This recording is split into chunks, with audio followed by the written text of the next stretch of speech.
Somewhere out there sits a wallet holding roughly 1.1 million bitcoins. Nobody has touched it in 15 years. At today's prices, that's an estimated $135 billion, just sitting there, silent, unclaimed, and untraceable to any real name on Earth. Bitcoin's mysterious creator, Satoshi Nakamoto, built this fortune and then vanished. Last week, someone online swore they'd finally cracked it, that they knew exactly who Satoshi really is. Plenty of people have said that before him. Every single one was wrong. Here's what should make that easy. Every Bitcoin transaction ever made is public, permanent, and sitting on a ledger anyone with a laptop can open right now. Nothing is hidden, nothing is encrypted, nothing requires a subpoena. This ought to be the most solvable mystery in modern history. Instead, 15 years of researchers, journalists, and obsessive Reddit forensics have stared at that same open book and come up with exactly nothing they can prove. In October of 2008, a name nobody recognized posted 9 pages to a cryptography mailing list, describing money that needed no bank, no government, no permission from anyone. 2 months later, he built the first block of that system by hand. Buried inside it, permanently, was a newspaper headline about a bank bailout. Proof of the exact date, sure. But also the guy's only recorded joke, aimed squarely at the institution he'd just made obsolete. He didn't stop at code. Days later, he sent 10 actual coins to a cryptographer named Hal Finney, just to prove the thing worked. The world's first payment, and also its first test run. But Nakamoto left something better than a transaction. He left a motive in writing. The root problem with conventional currency is all the trust that's required to make it work, he wrote. But the history of fiat currencies is full of breaches of that trust. He wasn't building money. He was building a system that never had to trust anyone, including him. For over 2 years, that's exactly who showed up, answering emails, patching bugs, arguing line by line with developers on public forums. Then, in April of 2011, he wrote one final note to a colleague. He'd moved on to other things, handed off the keys, and went quiet. No goodbye tour, no cash out, no mistake. Whatever made him untraceable, he never gave anyone the 15 years it would have taken to test it.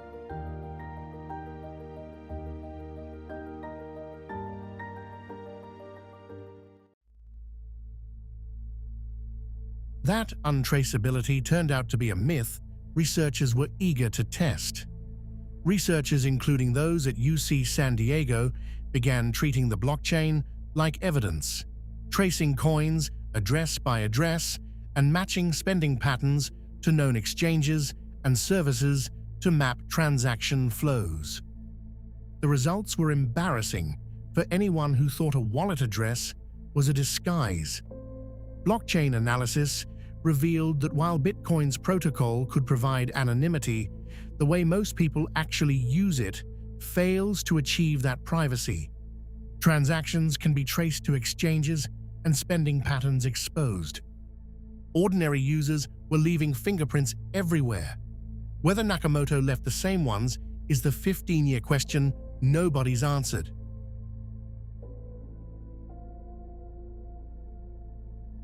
Not every trace led to Satoshi. Some of the biggest blockchain forensics wins targeted an entirely different economy, a black market that ran almost its entire business in Bitcoin until investigators finally caught up.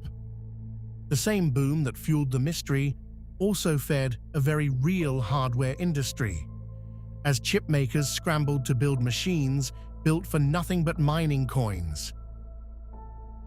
Ordinary businesses cashed in too, quietly, taking Bitcoin for pizza and takeout long before anyone in a courtroom cared who'd invented it. While forensic researchers were busy unmasking ordinary users, the network itself was quietly failing a much bigger test. Bitcoin's entire premise was that no single party should ever hold enough power to rewrite history. In 2014, one mining pool, ghash.io, crept past the exact threshold where that premise breaks, the point at which one operator can start reversing transactions and rewriting the ledger to suit itself. The community that built a currency to escape trusting anyone was suddenly forced to trust a mining pool instead. Ghash blinked first, publicly capping itself, and the system built on math, it turned out, still needed someone to behave.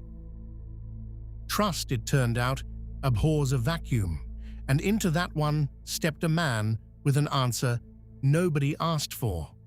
Craig Wright, an Australian computer scientist, announced to the world that he was Satoshi Nakamoto, the actual person behind the pseudonym. He didn't just say it once and move on.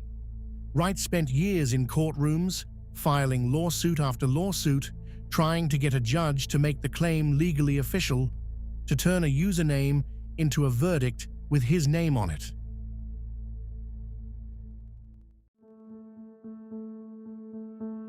Wright's problem was never volume, it was consistency.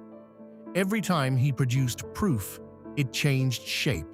A signature here, a document there, each one collapsing the moment an outside cryptographer actually checked the math. Independent verification kept coming back the same way, failed. The loudest witness in Bitcoin's history was building his case on evidence that couldn't survive contact with a calculator, let alone a courtroom where a judge could simply say, "Show me." A judge finally did. In March 2024, Justice James Mellor of the British High Court delivered the ruling the blockchain never could. Craig Wright is not Satoshi Nakamoto. Years of lawsuits, shifting signatures, and courtroom theater collapsed into a single sentence. He hadn't proven he built the system that made a stranger a billionaire. Worse, he'd tried to steal a ghost's identity in open court and lost. The court didn't stop at telling Wright who he wasn't. 4 months later, in July 2024, a British judge went further, referring him to prosecutors over the very claims he'd just lost, a criminal referral for alleged perjury. What started as a lawsuit about billions in Bitcoin no one has ever spent has quietly become something smaller and far more serious, a question of whether a man lied under oath in a British court. That case is still moving through the system now, with no verdict yet. You'd think a perjury referral would end the guessing game. It didn't. 2 months later, HBO aired a documentary exploring new theories about Bitcoin's creator, pointing toward figures beyond those previously investigated. No signed message, no matching key, no cryptographic proof of any kind, just circumstantial detail and a filmmaker's confidence. And yet outlets ran the story like the mystery was solved, because documentary claims to know makes a better headline than nobody actually knows. Wright wasn't even the interesting theory, just the loudest one.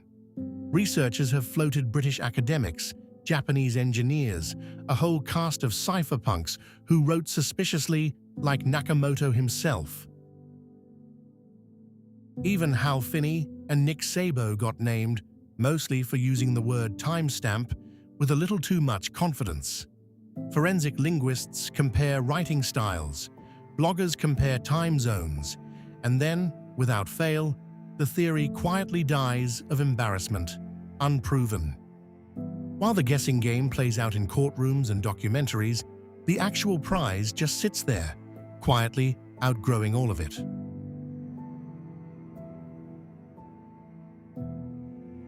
That wallet, at today's prices, would put its owner somewhere among the 10 richest people alive, ahead of a fair number of names you'd actually recognize. Every other person on that list has a face, a house, a publicist fielding calls.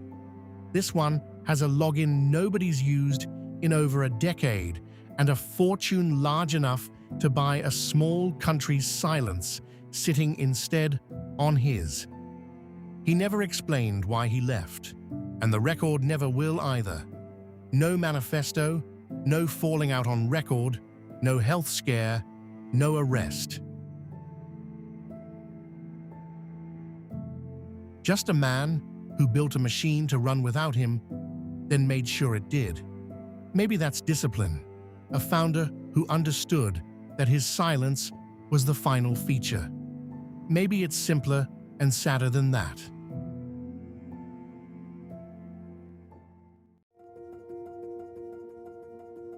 So strip away the whale, the documentary, the courtroom drama, and you're left holding the same answer people had in 2011.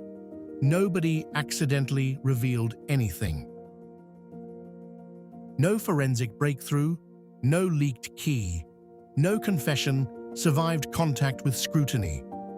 Every promising lead since has ended the same unglamorous way it started. Unknown, unproven, and quietly filed next to all the others that came before it. There's something almost too perfect about that outcome.